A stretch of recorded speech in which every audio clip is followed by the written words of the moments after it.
وہ خصوصیات اور وہ چند فضیلتیں جو آقا علیہ الصلوۃ والسلام کو اس رات حاصل ہوئیں، آج انہی کے بارے میں ذکر ہوگا۔ ان میں سے ایک خصوصیت یہ ہے کہ اللہ رب العزت نے آقا علیہ الصلوۃ والسلام کو اپنے دیدار کا شرف عطا فرمایا، جسداً و روحاً و یقظتاً، حالت بیداری میں روح اور جسم کے اتصال سمیت نبی رحمت صلی اللہ علیہ وآلہ وسلم کو اللہ رب العزت نے اپنا دیدار کا شرف عطا فرمایا، اور یہ بہت بڑی فضیلت ہے اور بہت بڑی خصوصیت ہے۔ اس سے پہلے کسی بھی نبی کو، کسی بھی رسول کو یہ فضیلت اور یہ خصوصیت حاصل نہیں ہوئی، اور پھر اللہ رب العزت نے آپ علیہ الصلوۃ والسلام کو آسمانوں کی، زمینوں کی، سدرۃ المنتہا تک کی سیر کروائی۔ اللہ رب العزت نے ارشاد فرمایا، سبحان الذی اسری بعبدہ لیلا من المسجد الحرام الی المسجد الاقصی الذی بارکنا حولہ لنریہ من آیاتنا۔ اللہ رب العزت ارشاد فرماتا ہے کہ پاک ہے وہ ذات جس نے اپنے بندہ خاص کو رات کے مختصر حصے کے اندر مسجد حرام سے مسجد اقصی تک کی سیر کروائی۔ اور کون سی مسجد اقصی؟ جس کا ارد گرد برکت والا ہے، لنریہ من آیاتنا، تاکہ ہم ان کو اپنی نشانیاں دکھا سکیں۔ اب وہ نشانیاں کیا تھیں؟ وہ نشانیوں کے بارے سے بھی ذکر ہوگا، اور آقا علیہ الصلوۃ والسلام کا وہ سفر جو معراج کی رات آقا علیہ الصلوۃ والسلام نے کیا، اس سفر کے حوالے سے بھی بیان ہوگا۔ حضرات محترم، نبی رحمت صلی اللہ علیہ وآلہ وسلم کی نبوت کے 12ویں سال، جب آپ کو نبوت عطا ہوئی، اس کے 12ویں سال رسول اللہ صلی اللہ علیہ وآلہ وسلم حضرت ام ہانی رضی اللہ تعالی عنہ کے گھر میں آرام فرما تھے، اور ام ہانی رضی اللہ تعالی عنہ حضرت علی المرتضیٰ رضی اللہ تعالی عنہ کی بہن ہے، اور آپ کے ایک طرف حضرت حمزہ رضی اللہ تعالی عنہ سوئے ہوئے تھے، اور دوسری طرف حضرت جعفر طیار رضی اللہ تعالی عنہ سوئے ہوئے تھے۔ تو اتنے میں فرشتے آئے، اور روایات میں آتا ہے کہ فرشتے جو ہیں، چھت جو ہے اس کو اوپر سے الگ کیا گیا، اس کو اکھاڑا گیا، اور اس کے درمیان سے نیچے اترے، اور ان کی جو کمانداری کرنے والے تھے وہ حضرت جبرائیل علیہ السلام تھے۔ ان کے ساتھ جو کمانڈر کی حیثیت سے آئے تھے وہ حضرت جبرائیل علیہ الصلوۃ والسلام، وہ بھی تشریف لائے، اور انہوں نے یہ الفاظ کہے، ھذا الرجل بین الرجلین، کہ یہ دو آدمیوں کے درمیان جو یہ شخص ہے، اس کے حوالے سے حکم دیا گیا ہے کہ اس کو آج آسمانوں کی اور زمینوں کی سیر کروانی۔ نبی رحمت صلی اللہ علیہ وآلہ وسلم کو سب سے پہلے بیدار کیا گیا، آقا علیہ الصلوۃ والسلام جاگے، اس کے بعد سب سے پہلے آپ کو حرم شریف میں لایا گیا، کعبہ شریف میں۔ کعبہ شریف میں لانے کے بعد آقا علیہ الصلوۃ والسلام کو زمزم کے پانی کے پاس لایا گیا، اور آقا علیہ الصلوۃ والسلام نے ارشاد فرمایا، مسلم شریف کی حدیث ہے، نبی رحمت صلی اللہ علیہ وسلم نے ارشاد فرمایا کہ میں نے دیکھا کہ جنت سے ایک برتن لایا گیا، اور وہ برتن جو تھا سونے یا چاندی کا تھا، اور وہ بھرا ہوا تھا، کسی چیز سے بھرا ہوا تھا۔ آقا علیہ الصلوۃ والسلام نے ارشاد فرمایا کہ پھر فرشتوں نے میرا سینہ چاک کیا، اور اس کے بعد اس برتن کو، پورے کے پورے برتن کو میرے سینے کے اندر انڈیل دیا، اور روایت ہے مسلم کی کہ وہ مملون، کہ وہ برتن بھرا ہوا تھا، کس چیز سے؟ نور اور ایمان سے۔ آقا علیہ الصلوۃ والسلام کے سینے کے اندر وہ نور اور ایمان جو ہے وہ برتن سے ڈالا گیا۔ آپ نے سنا ہوگا نا کہ نبی رحمت صلی اللہ علیہ وسلم کو حالت بچپن میں بنی سعد قبیلہ کے اندر ایک دفعہ شک صدر ہوا، جس کو شرح صدر بھی کہتے ہیں، شک صدر بھی کہتے ہیں، اور دوسری مرتبہ رسول اللہ صلی اللہ علیہ وسلم کا شک صدر ایک روایت میں آتا ہے کہ جب آپ کو معراج پر لے کے جانے لگے تو اس سے پہلے فرشتوں نے آپ کا یہ سینہ مبارک چیرا، اس کے بعد جو وہ برتن تھا اس کے اندر جو نور اور ایمان تھا اس کو آپ کے سینے مبارک کے اندر انڈیلا گیا۔ اور حضرت انس رضی اللہ تعالیٰ عنہ سے روایت ہے، حضرت انس رضی اللہ تعالیٰ عنہ فرماتے ہیں کہ آقا علیہ الصلوۃ والسلام کے اس سینے سے لے کر یہ ناف تک ایک نشان تھا، ایسا نشان جس طرح آپریشن کا نشان نہیں ہوتا، اس طرح کا۔ فرماتے ہیں ایک دفعہ آقا علیہ الصلوۃ والسلام نے اپنا دامن مبارک اٹھایا تو میں نے دیکھا کہ وہ یہاں پہ نشان تھا، تو یہ وہی نشان تھا جو آپ کا شک صدر کیا گیا۔ آپ کا سینہ جو ہے اس کو چاک کر کے پہلی دفعہ آپ کا دل مبارک نکال کے دھویا گیا، دوسری مرتبہ دھو کر اس کے اندر وہ برتن جو بھرا ہوا لایا تھا نور اور ایمان سے وہ آپ کے سینے کے اندر ڈالا گیا۔ الغرض اس کے بعد حرم شریف کے اندر سے آپ کی جو سفر کی ابتدا ہوئی تو آقا علیہ الصلوۃ والسلام ارشاد فرماتے ہیں کہ میرے سامنے براق کو لایا گیا۔ جب براق میرے سامنے آیا تو حضور فرماتے ہیں کہ جب میں اس پہ سوار ہوا تو اس نے کودنا شروع کر دیا،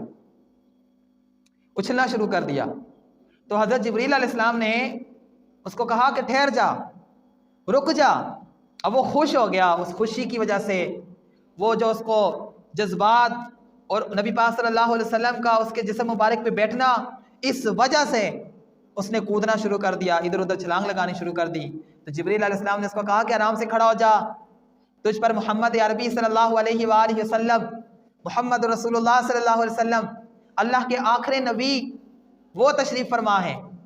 اب براق اپنی جگہ پہ سیدھا کھڑا ہو گیا، لیکن جیسے ہی کھڑا ہوا تو مایوس ہو گیا، اس کا چہرے کا رنگ تھوڑا سا تبدیل ہو گیا اور ناراض سا ہو گیا۔ نبی رحمت صلی اللہ علیہ وآلہ وسلم نے جبریل علیہ السلام سے کہا کہ پوچھو اس کو کیا ہوا ہے، کہ پہلے تو بڑا خوش تھا، جو جب تم نے اس کو کہا کہ آرام سے کھڑے ہو جاؤ تو یہ بڑا پریشان سا ہو گیا۔ اس نے کہا کہ میرے دو ارمان تھے، میری دو خواہشیں تھیں شروع سے، ان میں سے ایک خواہش تو پوری ہو گئی اور دوسری کے بارے میں غمگین ہوں کہ پتہ نہیں وہ خواہش پوری ہوگی یا نہیں۔ اب عرض کی گئی، اس سے پوچھا گیا کہ تیری کیا خواہشیں تھی؟ اس نے کہا میری پہلی خواہش یہ تھی کہ مجھے پتا تھا کہ نبی رحمت صلی اللہ علیہ وسلم نے آسمانوں کی سیر کرنی ہے، تو میری خواہش تھی کہ جو آسمانوں کی سیر ہے رسول اللہ صلی اللہ علیہ وسلم میری پیٹھ پر کریں، تو وہ پہلی خواہش پوری ہو گئی۔ لیکن دوسری خواہش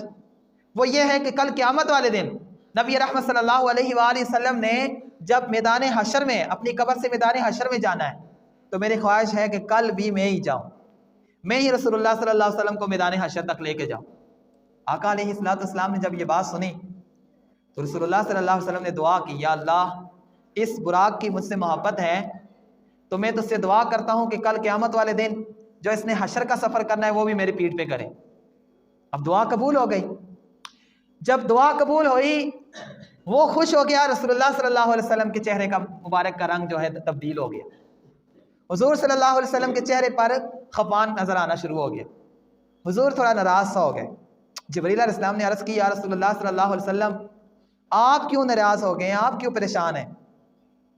تو آقا علیہ الصلوۃ والسلام نے ارشاد فرمایا کہ میں اس بات پہ پریشان ہوں کہ کل قیامت والے دن جب میدان حشر میں ہم کو لایا جائے گا تو میں تو سواری پہ سوار ہو کے جاؤں گا، لیکن میری امت کا کیا ہوگا، میری امت کیسے پیدل جائے گی؟ اب جبریل علیہ السلام فوراً دوڑے اللہ کی بارگاہ میں حاضر ہوئے اور عرض کی، یا اللہ تیرا نبی اتنے پیارے سفر پہ روانہ ہے لیکن اس کا چہرہ جو ہے وہ متغیر ہو گیا، وہ ناراض ہو گئے، پریشان ہے اس بات سے کہ کل قیامت والے دن جب میدان حشر کی طرف ان کی امتیوں نے جانا ہے تو کس بات پہ جانا ہے، کس چیز پہ جانا ہے، اس وجہ سے تھوڑے سے پریشان ہیں۔ تو اللہ رب العزت نے اس وقت یہ آیات نازل فرمائی، وَيَوْمَ نَحْشُرُ الْمُتَّقِينَ إِلَى الرَّحْمَنِ وَفْدًا أَيْ رُكْبَانًا، کہ کہہ دو کہ کل قیامت والے دن ہم جب متقین اور پرہیزگار لوگوں کو جو اللہ سے ڈرنے والے ہیں ان کو جب میدان حشر کی طرف لائیں گے تو ان کو وفد کی صورت میں اور سواریوں پر سوار کر کے لائیں گے۔ آقا علیہ الصلوۃ والسلام خوش ہو گئے۔ اب وہاں سے آگے کا سفر شروع ہو گیا۔ نبی رحمت صلی اللہ علیہ وسلم نے ارشاد فرمایا، براق کی جو رفتار تھی منتہا البصر تھی، جہاں پر اس کی آنکھ، جہاں پر اس کی نظر جاتی وہاں پر اس کا قدم جاتا، اتنی تیزی سے وہ براق چلنا شروع ہو گیا۔ اب چلتے چلتے نبی رحمت صلی اللہ علیہ وآلہ وسلم نے ارشاد فرمایا کہ مجھے ایک آواز آئی،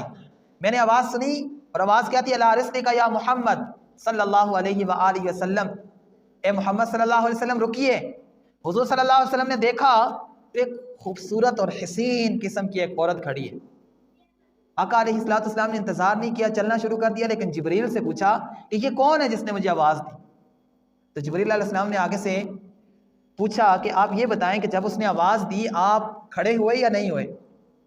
آپ علیہ الصلوۃ والسلام نے ارشاد فرمایا، میں نہیں کھڑا ہوا، میں نے اپنا سفر جاری رکھا، میں نے چلنا شروع کیا۔ تو جبریل علیہ السلام نے عرض کی کہ یا رسول اللہ صلی اللہ علیہ وسلم، یہ دنیا تھی جو بن سور کے آپ کے سامنے آئی تھی، اور یہ اسی طرح بندہ مومن کے سامنے بن سور کر آتی ہے، اور جب بندہ اس کے پاس جاتا ہے تو بندہ کیا ہو جاتا ہے، برباد ہو جاتا ہے، اس کی دنیا اور آخرت برباد ہو جاتی ہے۔ تو یہ دنیا انسان کے سامنے ایسے خوبصورت ہو کر آتی ہے، جب بندہ اس کے اندر چلا جاتا ہے تو پھر اس وقت کیا ہو جاتا ہے؟ برباد ہوتا ہے۔ جس طرح کشتی دیکھ لیں نا، کشتی جب تک کشتی پانی میں رہے اس وقت تک تو کشتی ٹھیک رہتی ہے، لیکن اگر وہی پانی کشتی میں آ جائے تو پانی برباد ہو جاتا ہے، کشتی برباد ہو جاتی ہے۔ اسی طرح جب تک بندہ مومن دنیا میں رہے، دنیا سے الگ ہو کر، اس وقت تک تو ٹھیک ہے، لیکن جب دنیا اس کے دل میں آ جائے تو بندہ برباد ہو جاتا ہے۔ تو آقا علیہ السلام الغرض وہاں سے آگے کا سفر شروع کیا، رسول اللہ صلی اللہ علیہ وسلم وہاں سے آگے چلنا شروع کیے۔ براق چل رہا تھا، چلتے چلتے چلتے براق جو ہے بیت المقدس پہنچا۔ اب بیت المقدس میں ایک جگہ تھی جہاں پر جتنے بھی انبیاء آتے تھے اپنی سواریاں باندھا کرتے۔ نبی رحمت صلی اللہ علیہ وآلہ وسلم نے، آقا علیہ السلام نے بھی اپنی سواری کو وہاں پہ باندھا۔ باندھنے کے بعد، براق کو باندھنے کے بعد مسجد اقصیٰ میں اندر تشریف لے گئے تو دیکھا کہ سارے انبیاء مسجد میں جمع ہیں، جتنے بھی انبیاء ہیں جمع ہیں اور استقبال کے لیے کھڑے ہیں۔ الغرض آگے بہت ساری باتیں ہیں لیکن مختصر بیان کرنے شروع کر رہا ہوں۔ معراج کی بات ہے، معراج کا واقعہ بیان کرنے لگا ہوں کہ مختصر یہ کہ نماز کا ٹائم آیا، ہر بندے کے دل میں ہے، کوئی کہہ رہا ہے کہ موسیٰ کلیم اللہ ہے، اللہ سے کلام کرنے والا ہے، اس کا حق ہے نماز پڑھانے کا، آدم صفی اللہ ہے، اس کا حق ہے، ابراہیم خلیل اللہ ہے، اس کا حق ہے، ہر بندے کے دل میں یہ بات ہے۔ لیکن جبریل علیہ السلام نے نبی رحمت صلی اللہ علیہ وسلم کا ہاتھ پکڑا اور آقا علیہ السلام کو مسلح پہ کھڑا کر دیا،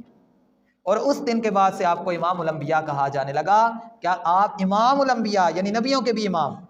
آپ نے وہاں پر بیت المقدس میں تمام انبیاء کی